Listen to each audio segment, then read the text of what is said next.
Well, hey there, how you doing today? Simeon here with you. Welcome back to my YouTube channel. Thanks for joining me. Glad to have you here. Well, the day has finally come where the Galactic Federation has made it into our news feed. I never thought I would see it happen, but it really has happened. And this is really quite interesting to me for a variety of reasons.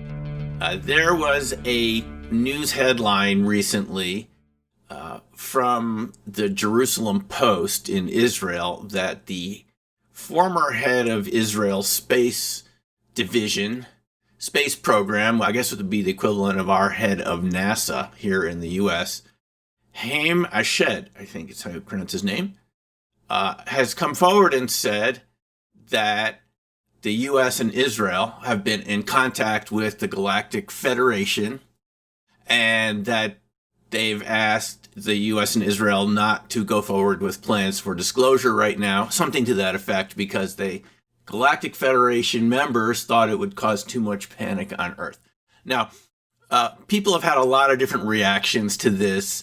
Is there a Galactic Federation? You know, something like we saw on Star Trek Federation, some sort of intergalactic organization that, you know, is monitoring Earth. It's a very interesting question. All I can say for you is that I did remote view the Galactic Federation headquarters back when I was training at the Farsight Institute back in 1996.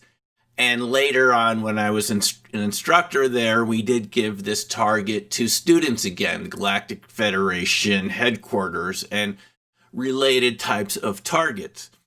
And I did get a structure, a really tall structure on a very barren planet. Now, you have to keep in mind that these targets were done blind. You're not told ahead of time what you're viewing. It could be anything. It could have been the Eiffel Tower.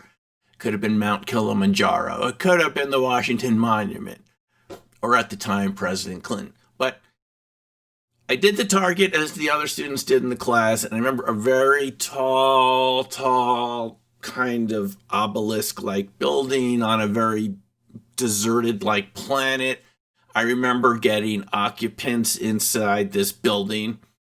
There are movement exercises you can give to viewers to move them around inside targets. And we did move around inside this Galactic Federation headquarters. And I remember there being, you know, humanoids inside and machinery and people working on tasks and things. And that's the sort of thing I got for that particular target. And it was interesting that other people did get the same sort of results from their sessions, you know, kind of a tall building in a kind of a barren landscape somewhere out there in the universe, or maybe the multiverse.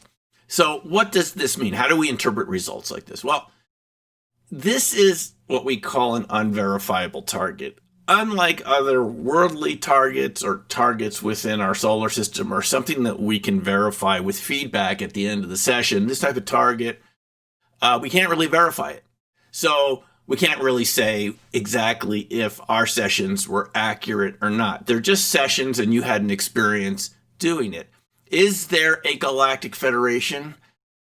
Well, there may be something like that. I've heard the channeled entity named Bashar, who you might be familiar with, talk about an association of worlds, a kind of collective of extraterrestrial species that, you know, form agreements and have some sort of loose organization. There could be something like a Galactic Federation. An RV session doesn't really prove anything one way or another. You're just left with the possibility that there was some consensus between those of us that did these targets, and I'm aware from looking at Twitter recently that this was even being performed, I believe, by government viewers back as far back as 1988 from these declassified CIA documents. So people have been looking at this Galactic Federation target, obviously, for a while. Now, we have to remember, again, it's unverifiable, so it's just information. Just like Ingo Swann said, we all prefer to do verifiable targets because we get feedback on the Eiffel Tower or the Washington Monument, and you can look at your session and see, was it accurate or was I making some of it up? Is some of it more noise? Is it signal? You can do that from a verifiable target. An unverifiable target, you don't really know. Having said that, unverifiable targets are worth doing. Mainly, they're a lot of fun. And secondly, it gives you an experience of something that may be just hard to describe in your native tongue, your native language. And that can be really useful because you have to, part of the challenge during viewing, I like to call it resonant viewing, you're kind of resonating with the same frequency of the target, kind of exchanging information like you would with a radio transceiver, just as an analogy. You might get information resonantly that is not very easy to describe, and it's the challenge of viewing, is can you come up with words that describe your experiences during the session? Remember, you're not editing anything out during the session. You're coming up with impressions and ideas that are very hard to describe. So non-verifiable targets, things like UFOs, historical targets, going into the future, things like that, are very interesting to do. We can't verify them, but they're useful to do as an experience to come up, to face the challenge of describing things, technology in the future, for example, that we don't have yet, that push the limits of your mind to come up with new ideas to describe these experiences you had during viewing. And I think for that reason, they're good, they're worthwhile doing. And maybe not as the only type of target you do. People expect a little too much, I think, from RV results. They want to know, did you view, the Galactic Federation headquarters? What did you get? Well, you might have got something, but we can't tell if it's accurate or not. But that doesn't mean it doesn't have value to you as an experience. And let me just give you an example of that. In my book, Opening Minds, I wrote about someone I called Bob, who was given a similar type of target back when I was teaching him at Farsight. The target was something related to Mars, Martians, Mars inhabitants in the past, something like that. The Martian technical elite, I believe that was technically the target Q. And by the way, Hamish did mention something about Mars, about the US and Israel having an underground base on Mars. I mean, we can't really verify that or not right now. I guess we could do some viewing on it, but we did have a person view Mars, the extraterrestrials on Mars, a particular segment of their society. And he said that during the experience, a ball of light came into the room where he was working at this hotel where we were based in. And he kind of reached out to touch it, and he got a kind of a very strong shock. He said it was very painful. He was very upset after this session from encountering this ball of light.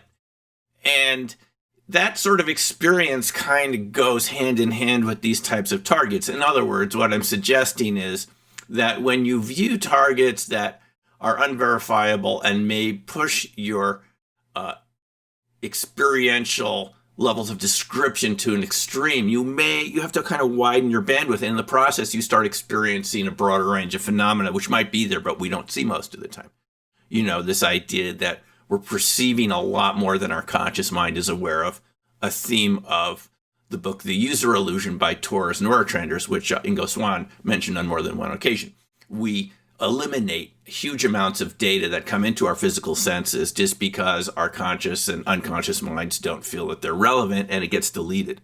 And the figure is apparently that we delete more than 99.999%, for quite a number of nines there, of all the perceptions that just come into our physical senses because our unconscious processes don't think they're relevant. Anyway, the point is that doing these types of exercises on kind of exotic topics like that, targets, can broaden the bandwidth of your perception. And I think that's valuable. By the way, in this particular incident where the ball of light came into Bob's, awareness, he saw it float in the room, but the monitor didn't see it. That doesn't mean it didn't happen. It's just she didn't see it, but Bob did. And boy, was he upset after this for having experienced it. But anyway, it's part and parcel of the whole process. People that are engaged in viewing do experience things that they've never experienced before. When you broaden the kind of the bandwidth of your perception, you're going to see more, experience more of what's out there.